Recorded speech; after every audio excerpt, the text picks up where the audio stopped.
కల్పలత గారు, ముందుగా పుష్ప సినిమాకి మీకు కంగ్రాచులేషన్స్ అండి. అండ్ ఇప్పుడు మరొక successful cinema in your kitty. Thank you so much ma'am.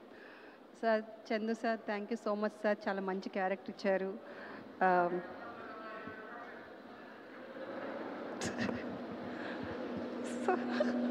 అందుకే 2 మైకులు పెట్టుకోండి sir please. Thank you so much sir, Chandu sir and Arvind sir, Vasu sir,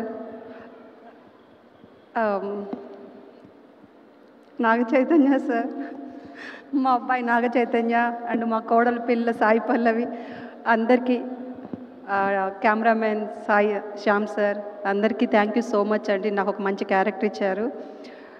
యాక్చువల్గా ఇంత పెద్ద స్టేజ్ మీద మీ అందరి ముందు మాట్లాడేంత అర్హత కూడా నాకు లేదు. బట్ నమ్మి ఈ క్యారెక్టర్ ఇచ్చేందుకు థ్యాంక్ యూ సో మచ్ అండి. యాక్చువల్గా నేను ఈ సినిమా చేస్తానని కూడా అనుకోలేదు. ఎందుకంటే ఈ సినిమా షూటింగ్ అప్పుడు నేను పుష్ప షూటింగ్లో ఉన్నాను. పుష్ప షూటింగ్ చేసేటప్పుడు మోస్ట్లీ నాకు ఒక 6-7 మూవీస్ అడిగారు, ఎవరికి ఇవ్వలేదు Sukumar sir. But Satya sir ఒప్పుకోలేదు, అది కూడా మా సినిమానే, ఈ సినిమా చేయాల్సిందే అని చెప్పేసి ఈ ఒక్క సినిమానే కమిట్ ఒక్క సినిమానే చేశాను. మొన్నటిదాకా పుష్ప అమ్మ అని అనేవాళ్ళు, ఇప్పుడు పుష్పరాజు అమ్మ.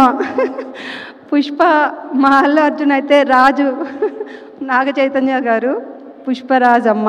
Thank you so much sir. Thank you so much sir.